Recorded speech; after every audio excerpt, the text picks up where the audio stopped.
Good evening, and welcome to the webinar series that we've been doing with the Colombian Foreign Ministry. Today we have a fantastic webinar about something that it's a little bit different. Do you remember when you're in your apartment and all of a sudden, 11 o'clock at night, you start hearing a strange noise on the other side of the wall?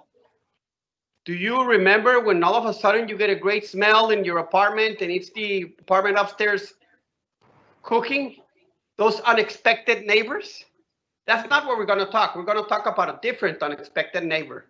The neighbor in your habitat, the neighbor in your city, the neighbor that you don't expect. Unexpected Neighbors is a documentary that was filmed in Bogota. And we're going to talk about it today in the Environment Day. And we have some fantastic guests. But this presentation, and I'm the ambassador of Colombia, Francisco Santos, in the United States, is made by the Colombian Foreign Ministry, by the Embassy of Colombia in Canada, by the Embassy of Colombia at the UN, and obviously the one here in Washington. Let's hear from our colleagues saying hello to all of our guests today in this program about unexpected neighbors.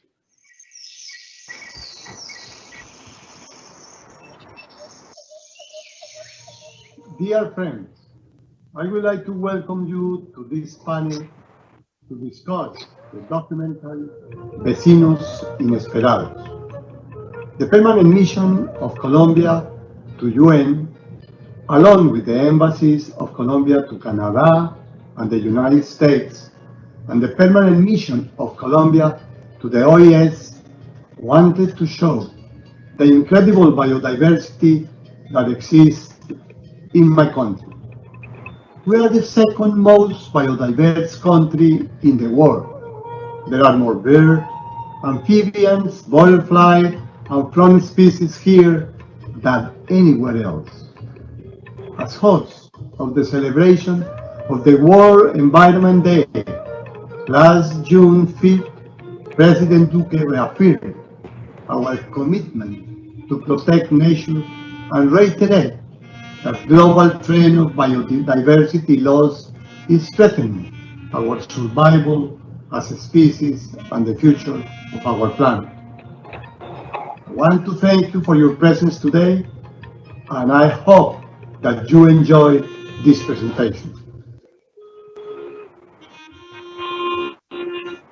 Bienvenidos a este conversatorio sobre el documental Vecinos Inesperados, organizado desde la Cancillería en un esfuerzo conjunto con todas sus misiones en el exterior. Esperamos que esta actividad nos conduzca a reflexionar sobre la necesidad de sumar acciones para promover una sana convivencia con la biodiversidad presente en los ambientes urbanos. Disfruten de este evento.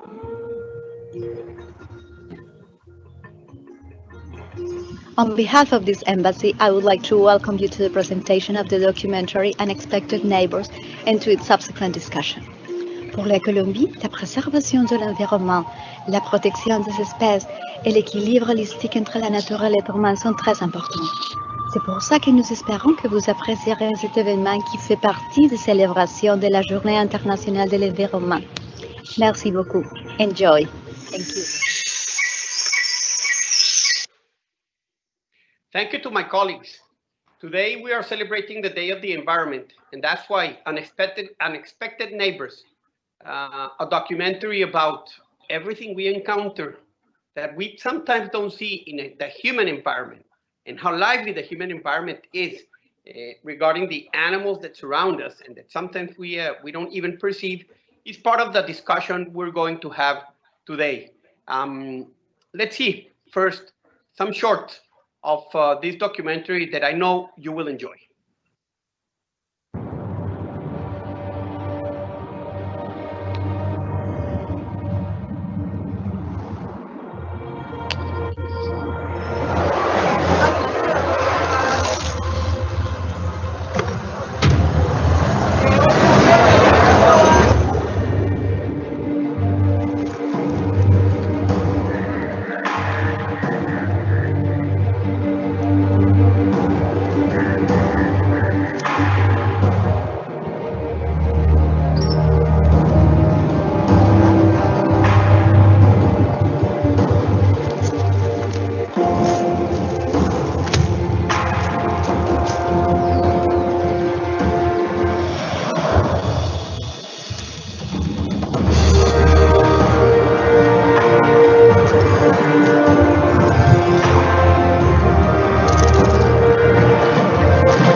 And to talk about this amazing documentary, Unexpected Neighbors, or Vecinos Inesperados, about Bogota and all that fauna that you saw in this little preview, we have two fantastic persons. One of them, the executive producer, the filmmaker, and the writer, Mauricio Velez. And the other one of the top environmentalists from Colombia, Cristian Samper. I met him many years ago when he was head of the Smithsonian, and now he's the head of World Life Conservation Society. He knows what Colombia is all about. He knows about our hub of the environment. And I think we're going to have a great discussion about this documentary. But Mauricio, before we start talking about the documentary, why don't you tell us, how did you become a filmmaker, a documentarist regarding nature? And when we were talking and we were preparing this documentary, you told us about how this relationship with Cristian Samper has many decades. You're still doing the same, and yet this is one of the biggest products you have produced. Well, thank you very much, Ambassador Santos, for this warm welcome. As director and writer of the documentary, of the film, I want to start by expressing my gratitude to the Ministry of Foreign Affairs of Colombia for inviting us to celebrate the World Environment Day. I feel very honored to have the opportunity to share Unexpected Neighbors in the company of the Colombian Embassy in Canada, the Colombian Embassy in the US, and the missions of Colombia in the United Nations and the Organization of American States. I want to thank you all for being here. And I also want to give a warm welcome to our guests who join us from Canada. I have had the privilege of living in Montreal for 8 years, and I thank you for your presence. Je souhaite également une chaleureuse bienvenue à nos invités qui nous accompagnent du Canada. J'ai le privilège de vivre à Montréal depuis 8 ans. Merci pour votre présence. Unexpected Neighbors was produced by the Bogota's Mayor Office through the Secretary of Culture, Recreation and Sports with the support of the Bogota Aqueduct and Sewer Company. And I want to thank the Mayor of Bogota and each and all of the members of the Mayor's Office and team that made this project possible. Ever since I was a little kid, I've been fascinated by nature documentaries, and I fantasized about traveling the world and making wildlife documentaries. So as a director and scriptwriter, this film is a dream come true, a dream that has taken more than 30 years to realize. And I'm very honored to team up with Cristian in this conversation, because it was thanks to him that my desire to make wildlife films stopped being a childish fantasy and became a dream. And I believe strongly there's a big distinction between fantasy and dreams. For me, fantasies are illusions that live in the mind and stay in the mind. Dreams, on the other hand, are the force that drives us through life. And through our actions, our dedication, our hard work, and the support of others, dreams can become true. And here's where my path with Cristian crosses. Back in 1996, he interviewed me for a position as communications coordinator of the Humboldt Institute, of which he was the director. And I shared with him my dream of making films about Colombia's wildlife and biodiversity. And he said something that I'll never forget. He said, "Why don't you join us? Let's dream together. Let's make this dream come true." And then he added, "The sky is the limit." So, Cristian, thank you very much for your support. It is an honor for me to team up with you again. Cristian, since and look where he is, you know, don't you envy him? Cristian is right now in a fantastic place. Look at his environment, and as one of the most prominent environmentalists, we wouldn't expect anything less. Cristian, how did you become an environmentalist, and how does this movie become part of this new narrative about what Colombia is and where we are? Well, thank you very much, Ambassador Santos, and let me also join in thanking the embassies for this invitation for this. It's in some ways a dream come true for me as well. And I just want to say how happy I am with this re-encounter with Mauricio. As he said, we met almost 30 years ago when we were starting the Humboldt Institute, the Biodiversity Institute in Colombia after the Earth Summit in Rio. And as a young biologist that had just returned to Colombia, I was invited to create this dream and build this institute. And Mauricio was one of these early people that joined me. And I'm extremely proud to see what he has done over the years and to have this opportunity to share, which was a completely unexpected coincidence. But let me say, Mauricio, I'm very proud for everything you've done. And let's keep dreaming together and let's make it happen. Ambassadors, you know, I actually grew up in Bogota. So as a young child, I also spent my weekends hiking those mountains that we're going to see in this film. I've always said that, and then I became a scientist, and I've always said that a scientist is a kid that never really grows up, because we're always asking questions about the world around us and really wondering what the planet is. I also had the privilege of seeing many of these nature documentaries, documentaries by Jacques Cousteau or David Attenborough or others, and it inspired me to look at this world, and I decided to become a biologist. I had the support of my family. I did this. And it was an incredible opportunity to do this, and that's what I pursued. As many biologists, I started with a scientific question, then I realized many of the areas were being transformed, we're losing some of the biodiversity, and then I decided to do something about it. I've been very privileged to be able to combine science with education and policy throughout my career, and I'm a very firm believer of the power of these documentaries. Now, for those guests that are with us that don't know that much about Colombia, as was mentioned before, Colombia is one of the most biologically diverse countries in the planet, second by most accounts in the world, probably only after Brazil. And it's partly an incredible consequence of our richness of the place where we're located in the northern corner of South America. It was a bridge between two continents and also a barrier between two oceans, because we have these two oceans. And the net result is Colombia covers about 1% of the surface of the planet, and yet it has about 10% of all the species that are found on the planet.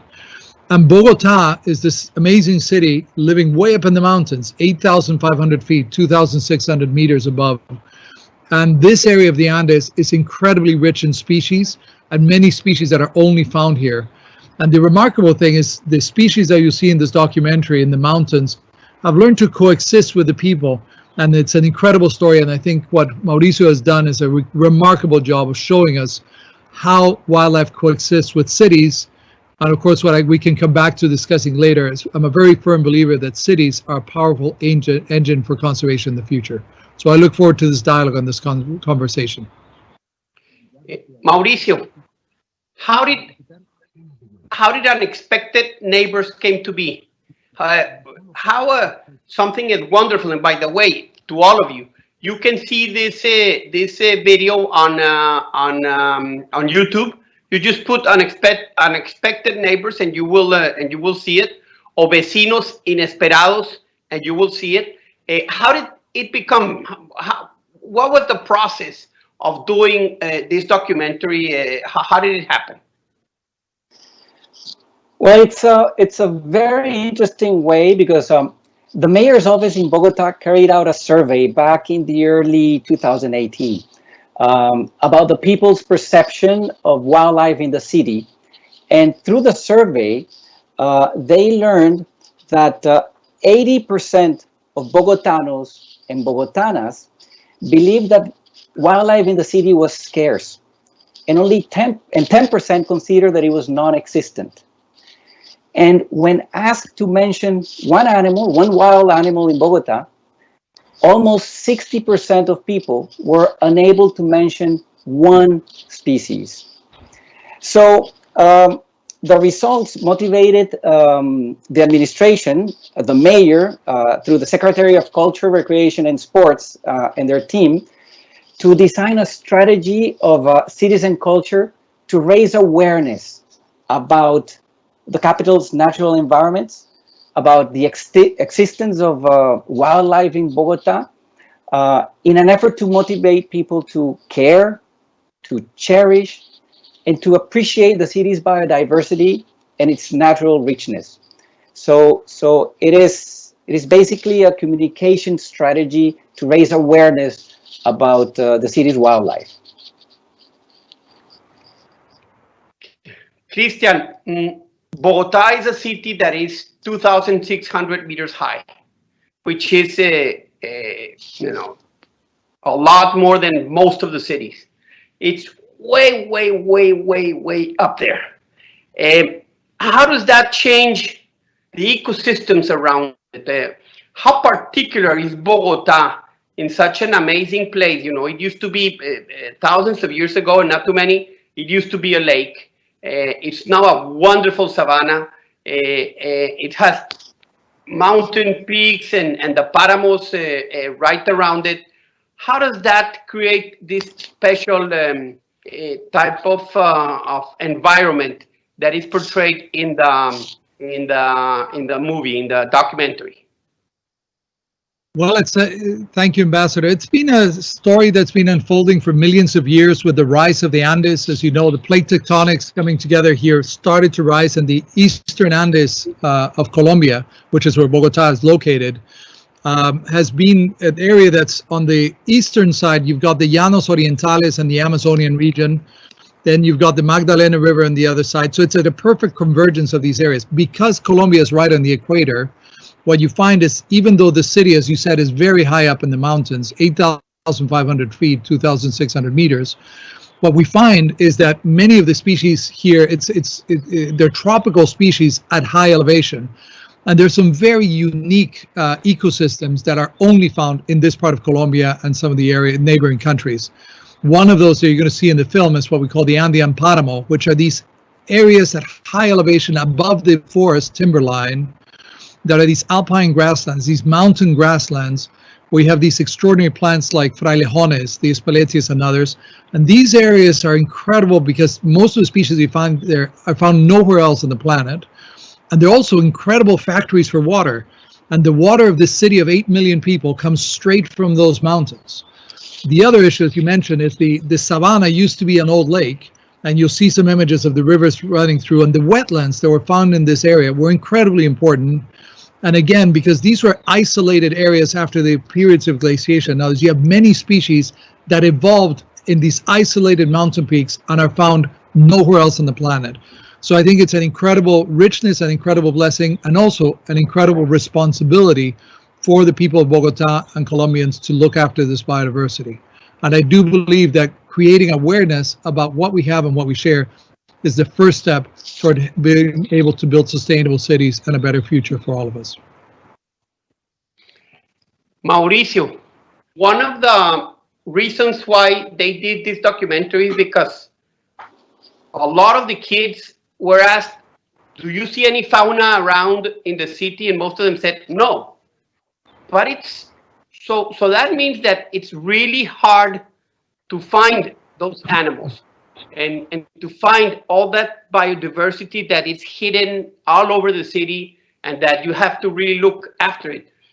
How complex was it filming these documentaries? What problems did you encounter? How many people were involved? How did this came to be?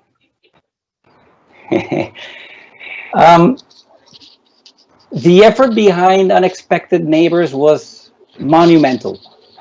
Altogether, 169 persons were involved in some capacity in the production of the film. It took us 15 months to research, 12 months to prepare, 130 days to shoot in 48 different locations. And believe me, Bogota is huge. We filmed altogether 40 different species of Bogotanos and Bogotanas, including spectacled bears and pumas, coatis, deer, foxes, owls, eagles, crabs, native and migratory birds, and insects. Really a cast of wonderful characters that bring this film to life. We also invested 4 months in post-production, which included the cataloging, the selecting of footage. Think about this, we had almost 80 terabytes of footage. Writing the script, assembling the film, editing sound, color correction. We performed more than 1.5 million color correction operations through the editing process, which is a monumental work. And the music, we composed 36 different themes of music for the documentary. One of the very nice things about the documentary also, I believe, is that Bogota's Philharmonic Orchestra interpreted the music composed by Maestro Daniel Velasco. And I think one of the most exciting things about the premiere was that the more or less 8,000 spectators who were present during the premiere had the opportunity and the privilege of watching the film in synchronization with the orchestra playing live. And that was breathtaking. For me as a director, it was absolutely astonishing. Now, as you said, filming the animals in a city and capturing their amazing behavior is very hard. Just finding them in Bogota is difficult. But thankfully, we had a great team of researchers that helped us with the animals. We had support from 5 different universities, biology students, professors, experts from various institutions. And we had one of the most talented wildlife directors of photography in the world, Richard Kirby. We had a very experienced producer running the show, Lina Andrade. And we have that support from the mayor and the Secretary of Culture, Recreation, and Sports, and their wonderful team. So for me, thanks to all this support that I have in the production, for me, really the most challenging aspect of the project was telling a compelling story, one that gripped the audience emotionally. Writing the script was really difficult. We had too many animals, we had too many characters, we had too many locations, too many stories, too much information, and too much science. It was really extremely hard to solve all these issues and to find a clear way to focus the story, to find a narrative thread and a dramatic thrust that drives the film in a very organic manner. We were concerned with offering information about the wildlife, about delivering a message that solved the problems discovered in the survey. And if the survey indicated that people did not know about Bogota's wildlife, our obvious mission was to show its wildlife. After all, nobody takes care of what they don't know. So as I wrote draft after draft, I finally came to the understanding that I had something wrong, and that was happening was that I had become obsessed with the message. Now you see, to deliver a message, we use stories. Stories serve sort of like a Trojan horse, if you will, to communicate messages in an effective way. And to do this, we tell the story of a character through its conflict and the change through the film. But in Unexpected Neighbors, our characters didn't change, just a few do. So it wasn't until I realized that the real transformational character was the audience itself and not the stories of the animals, that I understood how to approach the writing of this film. Why the transformation of the audience? Because in reality, everything that really matters is that when the audience goes into the film without knowing about the animals, without really caring for them, we want them to come out of the film feeling completely different, caring, cherishing them, and realizing that they're neighbors and that they're important for the city's survival as an ecosystem. So I decided to write to create emotional impact more than to deliver a message, thinking that if I created that emotional impact, I was going to be able to the message would be able to hitchhike on the emotions. So I wrote to appeal to the audience's sense of wonder, its curiosity, its surprise, empathy, interest, humor, and dramatic tension. So that was basically the most challenging thing. And to show you what I mean, I want to share with you a video that shows, it's a sequence about frogs courting, and we turn this sequence not into a courtship sequence, but into a love story, and I want to share it with you. We can roll the film now.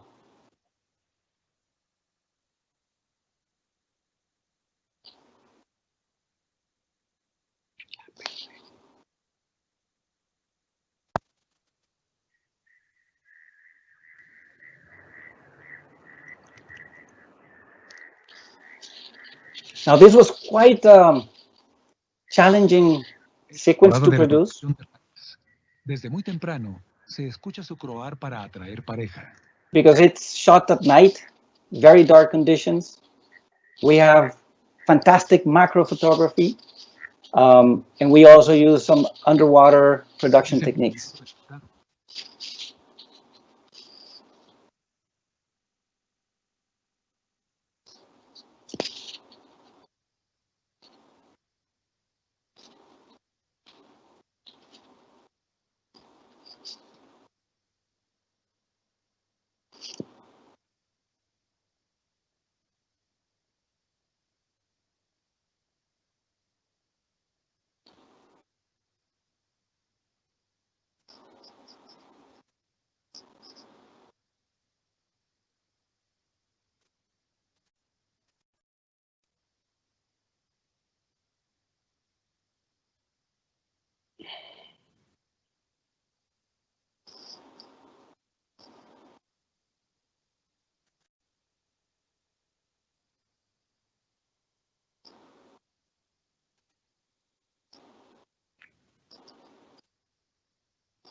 So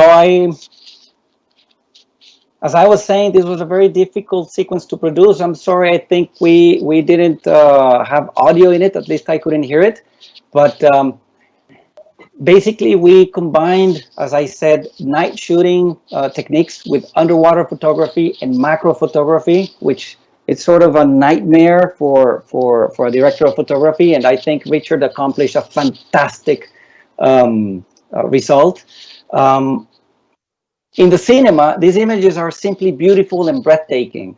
And we see the animals' textures, we see their eyes huge, their hands, which are just like ours, and their intense color in a surprising way that sparks our interest and curiosity. So that was the most important aspect. I wanted the audience to feel absolutely surprised with this animal. We also surprised the audience by showing that this is something that happens, that this scene actually happens in a place where it's least expected, right under our faces, in front of a building in the middle of Bogota. But thanks to a brilliant shot at the end, when the two frogs hold their hands, the scene establishes a strong emotional connection between the audience and the frogs. We all see ourselves reflected in that moment. It is no longer a scene about two frogs. It is a scene about two beings that care about each other, just like humans do. And Cristian, precisely in that direction, cities are an integral part of the solution to climate change, to most of the environmental problems. And like the scene with the frogs where in the end, they join hands. How can we make sustainable cities where humans, development, and environment can join hands and make us understand that sustainable cities are important? How do we make more sustainable cities in the future? So as I was saying, the human footprint on the planet with more than 7 billion people is one of the greatest challenges. How do we feed and improve the quality of life of so many people without destroying the environment and the rest of the life on Earth? And I do believe cities are a fundamental part of the solution. The good news is more than 50% of the people of the planet live in cities now. And in Latin America, as much as 80% of the people live in these cities. And of course, cities are incredible laboratories for innovation. They're places where we can provide better services, education, so many things for people. And if we think about the cities holistically and we design them in the right way, they can also be very important places for biodiversity. And I do want to say I admire so much the vision that someone like Mayor Peñalosa has had of building these cities in the future for not only Bogota, but other cities around the planet. I think part of what we need to really look at here is by concentrating these people, by educating them, by changing the consumption patterns, by buildings, adopting transportation systems, all of these are things that can be positive for environment. At the same time, we need to make sure we look at protecting the surrounding areas to the cities. And that's why the example of Bogota with the Páramo that you'll see in the film and Chingaza is such a great example, where you have a city of 8 million people right next to one of these water factories in this incredible ecosystem that's providing the water, and some of the resources of Bogota and the city are going back to protect the conservation. And I think there's a bigger vision here about how we build, for example, corridors and connectivity, how we restore wetlands around the city. And I think what we're seeing here in cities like New York and many other cities around the world is we can really design cities where the human footprint in the cities and from cities in the nearby territories can be much, much lower. And I think that is the paradigm for us to shift and to really be able to look at. And I think Bogota has started in that trajectory. There's still a lot of work to do, but I think we can really work together to build a sustainable city in Bogota or Medellin or other cities in Colombia and around the world. And that's exactly what we need to be able to build that sustainable future. But Cristian, in that sense, with this pandemic, with the coronavirus, we saw cities, people inside the cities, but inside their homes, and all of a sudden, the animals that were hiding start to come out. In Bogota, we saw un oso hormiguero, which you don't see right in one of the most important highways near the mountain. How do you build a city in which that interaction doesn't need a pandemic so that it can happen? How do you start creating those spaces so that environment and these fantastic animals that you see in this documentary can live hand by hand and not us expanding and just eliminating or creating places where no animal can live? I think that's a very relevant question, of course, because what we see is this pandemic, of course, in some ways has hit pause on the cities and on the world, and it's had unintended consequences. We've seen dramatic drops in the levels of CO2 and many others. As you say, we're seeing all these images of animals that live in the cities coming out. They have space now, and I think part of the message here is nature is sending us a message. But one of the things I've learned working for more than 30 years in conservation is that nature can be resilient and wildlife is there. What we need to do is give them that space. And part of what we need to do is create green spaces in the cities. We can transform and build green roofs. We can connect these areas by building those corridors that allow wildlife to move. And I think even our own behaviors and practices that we can take are really important. Another example, for example, that's brought up in the documentary is the impact that cities and buildings in particular can have on migratory birds. This is a real problem. We have many, many species that move from North America, so many species in Canada and the United States, like the warblers that we had here through New York just last month, are species that are spending their winters down in places like Colombia, and they will hit buildings here and they'll hit buildings there.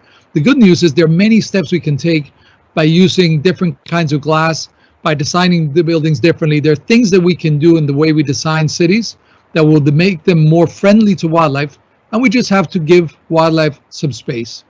And if we do that, I think we'll start discovering the wildlife, and we will learn that we'll have people that are healthier and happier because we're really doing this. And I think this documentary does a great job of just piquing that curiosity, parting the curtain, and allowing us to discover the world. And if we take the time to study, to think, to look, and we look at this, and as many of the characters that are shown in the documentary, we can all work together to have a really big impact and have a city where we can live along with wildlife.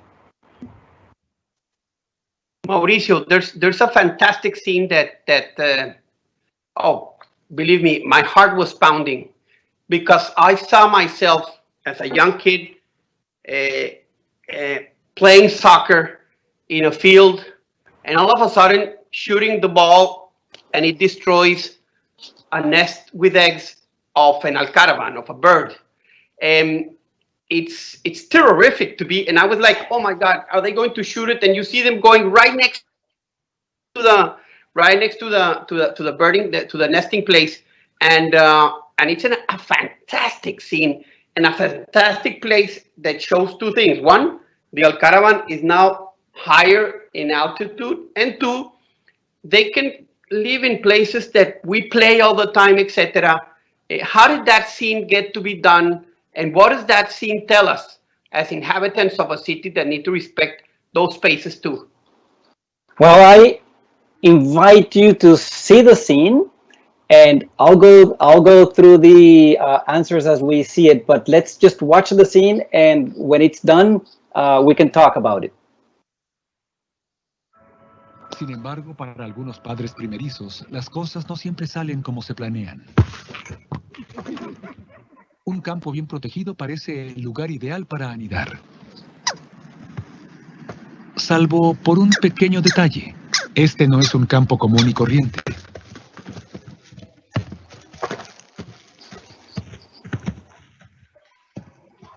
Estos nuevos residentes son oriundos de tierras bajas, como los llanos orientales y el Tolima.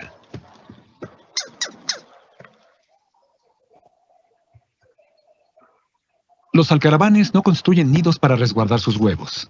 En su lugar, se apoderan del terreno en el que los ponen.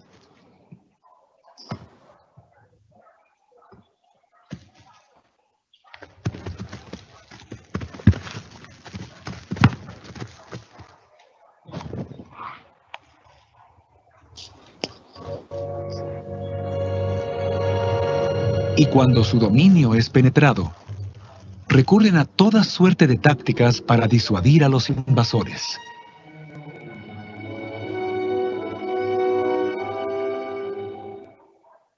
El alcaraván macho entra en alerta.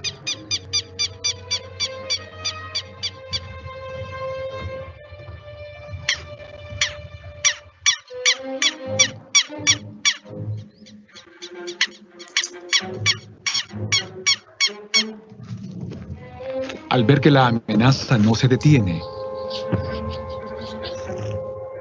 ella abandona el nido. Es una táctica para llamar la atención del intruso y alejarlo de los huevos. Parece que es hora de escalar la respuesta defensiva.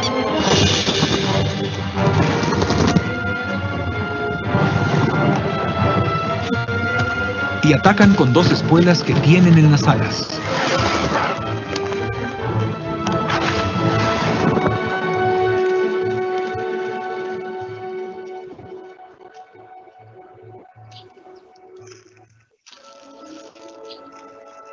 Los estudiantes aprenderán a compartir su cancha, pues sus nuevos vecinos llegaron para quedarse.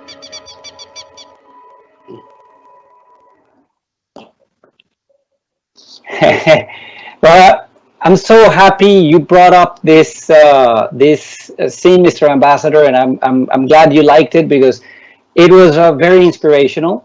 I'm also happy to tell you that this scene was actually shot by a Colombian crew. Director of photography for this scene was Juan Pablo Bueno. He's a biologist and a very talented cameraman. He spent with a small team, it was a second unit, the better part of a week shooting this sequence. So you can imagine how difficult it is to make sure to get the behavior and to have all these challenges and the tension building up. The scene was inspired by a visit that we made to the Center of Athletic Performance, and we saw one of these southern lapwings attack one of the athletes. So it was so funny because he was a very big guy. He was practicing shot put, and we saw the alcaravan attack him, and this guy was running and jumping and just throwing himself to the ground, trying to avoid the alcaravan, because the southern lapwings have thorns in their wings, so they can really hurt you if they scratch your face. So it was very humorous, and that was during the scouting. So we said we have to have this scene. By the time we went for production, the nesting couple in the center of athletic performance was no longer there. So we had to start looking for another couple elsewhere, and we found this couple at a soccer field in the heart of Bogota. And it was like such a gift from God. Um, it is very important because it shows how humans and animals compete for the same space. It's like a territorial dispute. And it ultimately shows that we can share our space with animals. And I know that for Cristian, the scene has a different meaning and a different significance and different importance. And I'll be happy, or I would like him to share his thoughts about it. Cristian, what do you think about it? I know where Mauricio is going, but this scene has a great implication for what's happening to the world. Can you explain us? Yes, I'll be happy. And let me just start by saying I've actually been in the receiving end of the Alcaravan in the field a few times. And they can really come at you, and it's important. No, what I was mentioning to Mauricio, and the documentary mentions it, that's interesting, is this is a species that when I was growing up in Bogota, you would never see. Because as the documentary mentions, it's a species that's found in the lower elevation areas in the Llanos and the Magdalena Valley and others. And what has been happening is, as we've been seeing the impacts of global warming, we're seeing that wildlife is adapting to this. And one of the things that's happening is many of the lowland species are moving up toward Bogota and to these areas. So algarabales and many other species that we see now are species you would have never seen 30, 40, 50 years ago when I was a kid growing up there. And I think it's a powerful reminder about how our impacts as humans are changing, how we're changing the planet, but also how nature can adapt to it. In this case, a new neighbor that would not have been there. And I think it's a powerful reminder. The challenging issue is some of the mountains behind Bogota, those páramos that I mentioned, the species are being pushed up the mountains, and the species in the highest elevations are going to run out of space. They're literally not going to have anywhere to go. And we're going to lose some of these species if we don't do something about climate change. And I think that's a commitment that we all need to live up to as biologists and as citizens. When you see the movie and you saw the frog scenes and you saw the Alcaravan scenes and there are so many scenes and they're so delicately filmed and it's a pleasure to see it. My personal favorite was the Alcaravan because I was suffering. Mauricio, what was your personal the scene that you personally liked the most, so that and why was it? It is very hard to say which one I liked the most because I really enjoyed most of them. But there's one that captured my attention very particularly. And it was from a scriptwriter's perspective and then from a photographical perspective. I needed one of the animals to show the phases of life that we go through as humans and as beings, birth, growth, reproduction, and death. And we were able to capture that transformation in one animal. It's the scene about larvae that it's born, and then it becomes a caterpillar, and then the caterpillar metamorphosizes into a butterfly, and then the butterfly goes off and gets eaten by a crab. It is beautifully shot. You can almost touch the texture of the wings. The eyes are amazing. The macro photography when it's projecting in the large screen is just absolutely breathtaking. And I want to share the scene with you. De piel. Leptofobia aripa aripa nos sorprende con el cambio extremo más drástico que existe en el mundo animal. Este cambio de forma se llama metamorfosis.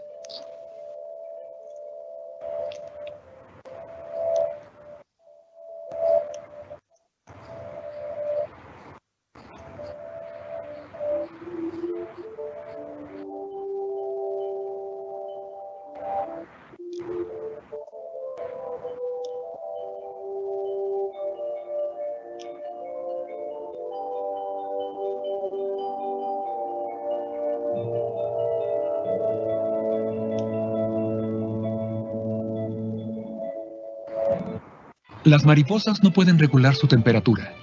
Por eso, Leptofobia deberá esperar que el sol caliente su cuerpo y seque sus alas antes de emprender el primer vuelo de su vida.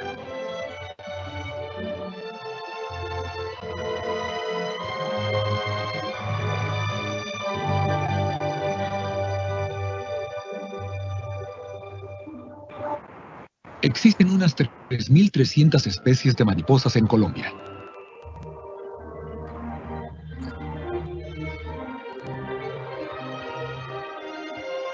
Las mariposas viven en promedio un mes. Las que más alcanzan hasta un año de vida.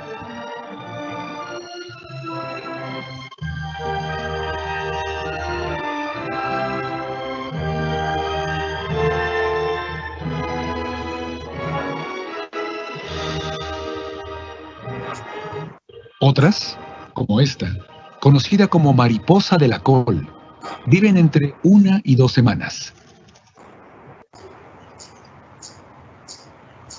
Nuestro planeta ha sido escenario del milagro de la vida durante casi una tercera parte de la edad del universo.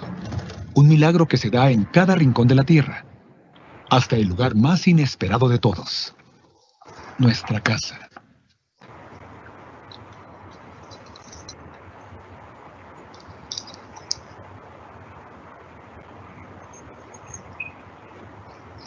Aquí, en el barrio Guiparma, Leptofobia aripa aripa disfruta el néctar que ofrecen las flores de esta terraza.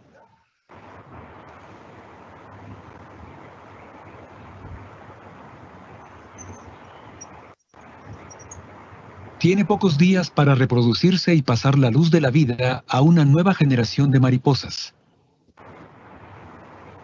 El propósito más importante de toda su existencia en la Tierra.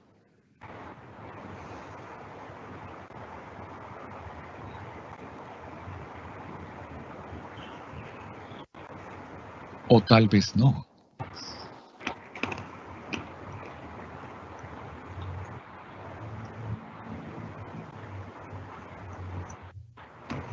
Conocidas como araña cangrejo porque tienen 2 largas patas frontales y son capaces de moverse lateralmente como un cangrejo, estas arañas son expertas cazadoras de mariposas.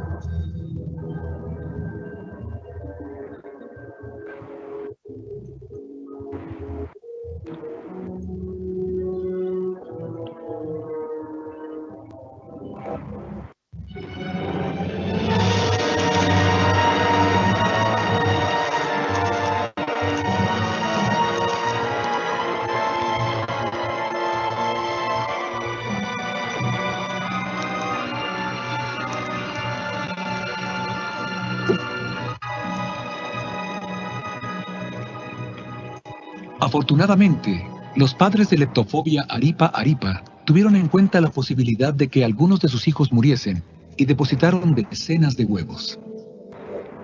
Saben que mantenerse con vida es solo parte de la historia. Asegurar la existencia de futuras generaciones es la misión.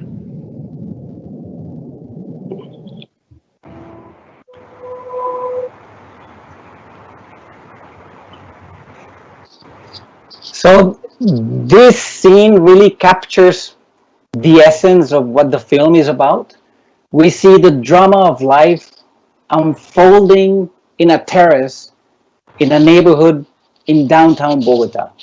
And I really believe that it was absolutely astonishingly captured by Richard. And one of the missions that we had visually was to capture the scenes from almost impossible angles or impossibly close to the animals, to give the sense that they are larger than life, to give the sense that we as spectators are the size of the animal, that we are sort of looking them straight into their eyes. So to see the crab spider just do like this in that flower, preparing to launch its attack on the butterfly, it creates a dramatic tension that is very compelling. So I really enjoyed the entire sequence. We only saw half of it, but it very much also celebrates the fact that we live together. It's an ecosystem in a terrace in a city, and we celebrate the fact that humans and animals can share that terrace, and look at the magic that happens when that occurs. Cristian, what is your favorite scene? Well, there are many that I like. I mean, this one was stunning, and let me just say the photography of this was quite extraordinary. But one of the ones that was, for me, most amazing was the images of the fox that's shown both in the city, but in particular that scene in the shot, I think, in the mountains right behind Bogota in the forest there, where you see this fox coming in and hunting and finding this crab, which happens to be an endangered and endemic and critically endangered species of crab that's found there. And the fact that you filmed that by the spawn and whatever, just the fact that you were able to capture that image was amazing. I spent a lot of time as a kid, as a young biologist, hiking those mountains. I'd never seen anything like that, which reminds you of the power of using natural history documentaries to learn about behavior and see things that we would never be able to see. So that for me was one of those, but there are many others. The Andean paramo, the Andean bear, there are so many others, but that was one that I was marveled by it. And I think we may be able to see it. Yes, we are. There we go. There's the mountain behind the city. Para los animales más osados, como este zorro, la ciudad está llena de oportunidades durante la noche.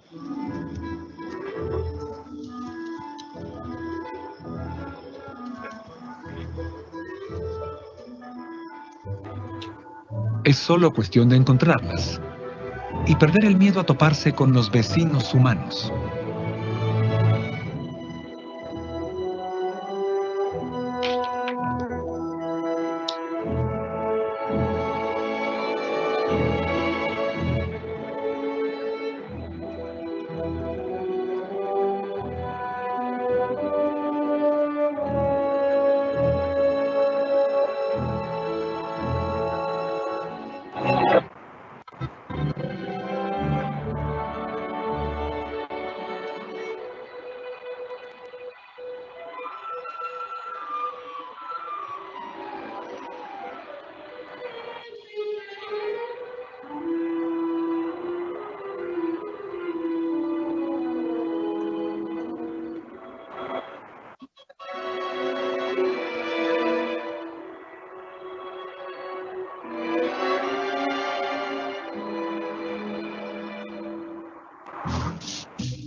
Afortunadamente, una intervención oportuna evita que el zorro se alimente de desperdicios.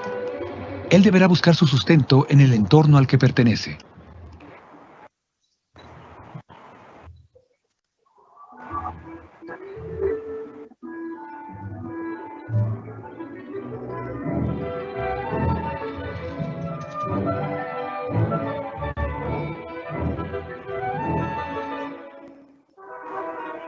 De vuelta en las montañas, el zorro encuentra uno de sus platos favoritos, un cangrejo sabanero que habita en cañadas y manantiales.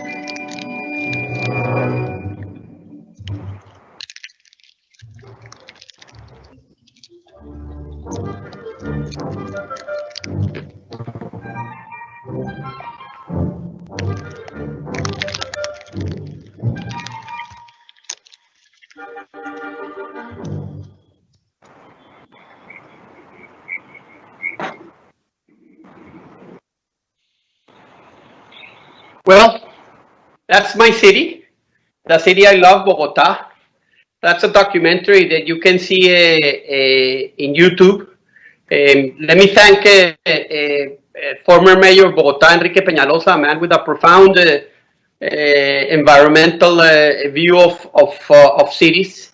Let me thank his administration for giving us, members of or citizens of Bogota and of Colombia and everybody in the world, the possibility of seeing this amazing, amazing documentary. You just saw the tip of the iceberg.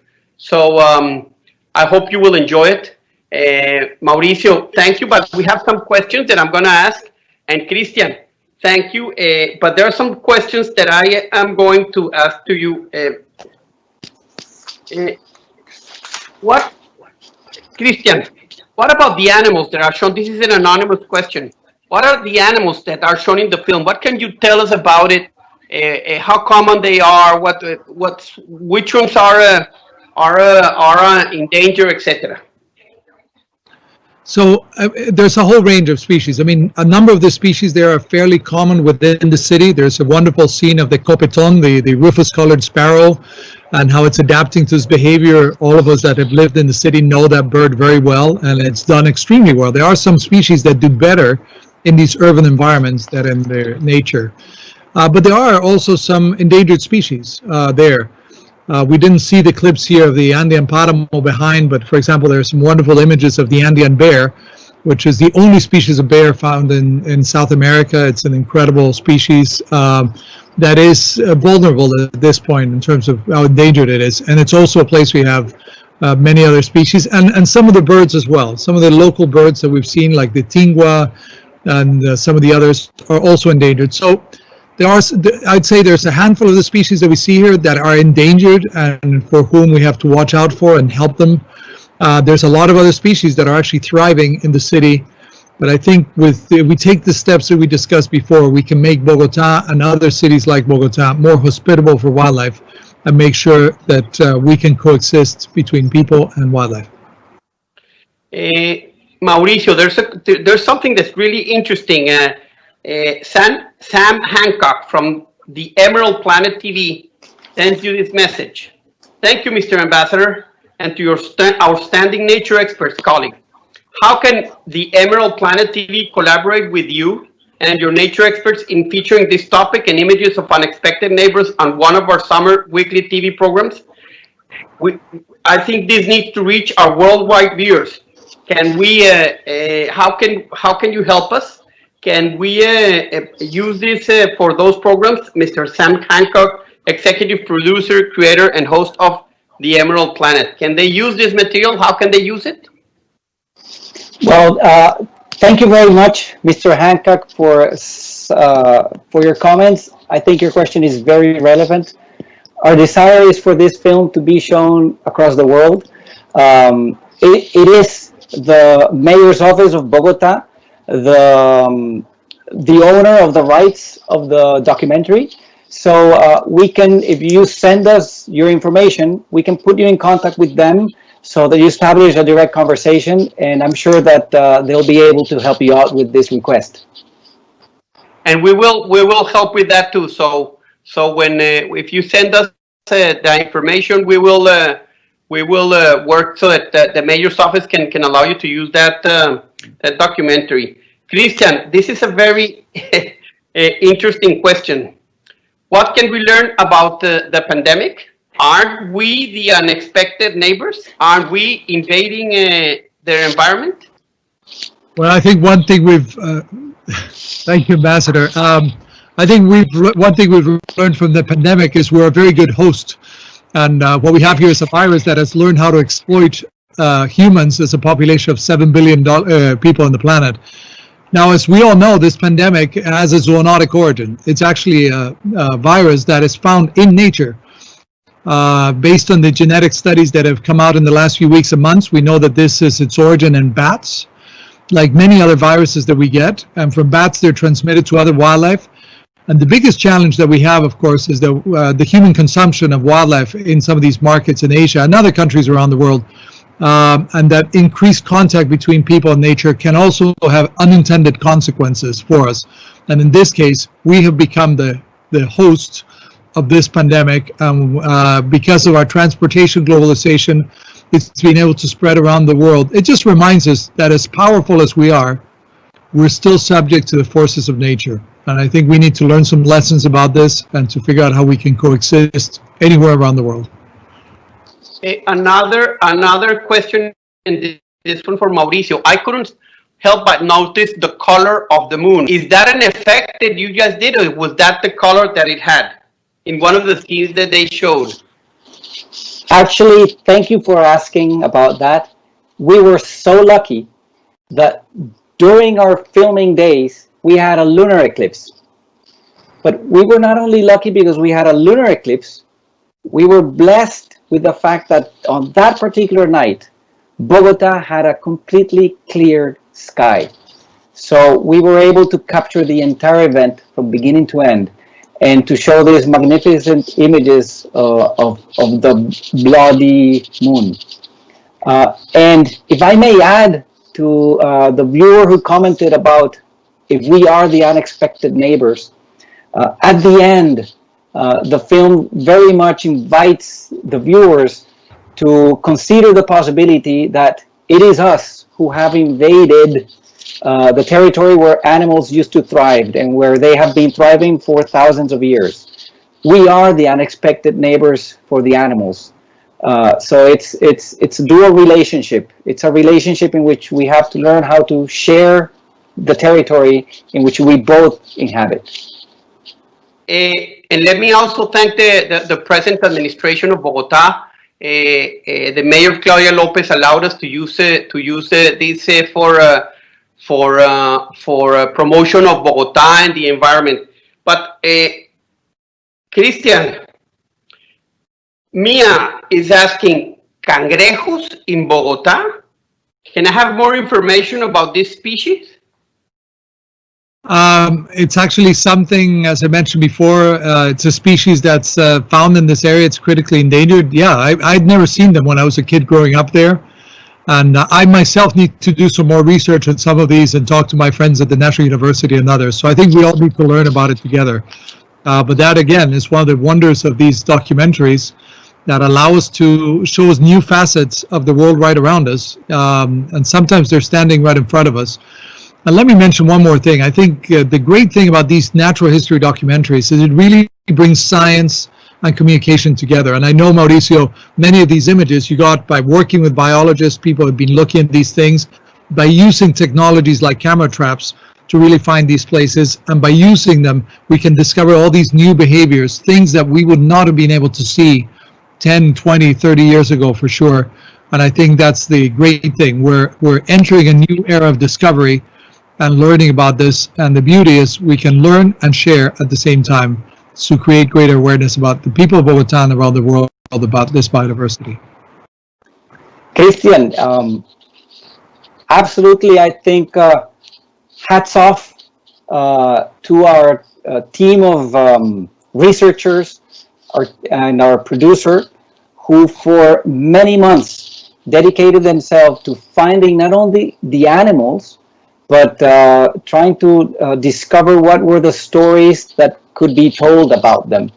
And the finding of animals like the crab was the result of a dedicated effort, scrutinizing all possible wildlife in the city to tell the best stories. So I'm so impressed with the work they did, and I very much want to thank them for allowing us this tremendous access we had to the animals that we have seen.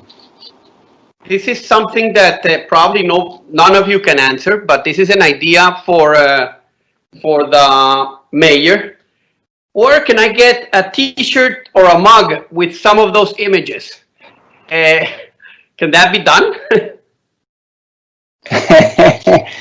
Well, that's a very good question. I think that we should get the information from the viewer who kindly asks for it, and we should contact the mayor's office to see if it's possible.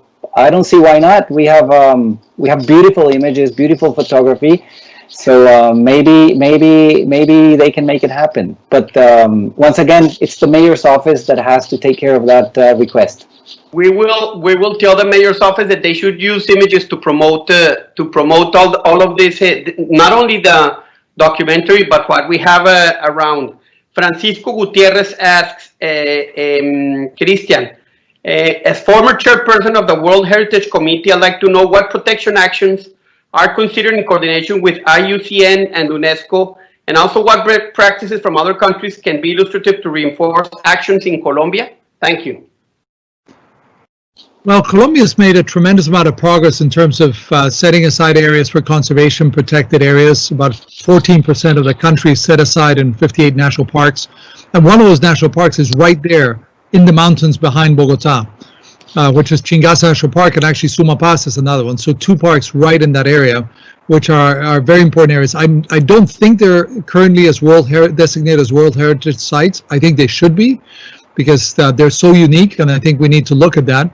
But I think the other thing that we need to look at is how we, in IUCN, which was mentioned in the question, which is the World Conservation Union, one of the things that we do there is recognize different categories of protected areas. So everything from relatively intact national parks protecting ecosystems to areas where we have certain kinds of use, including recreational use.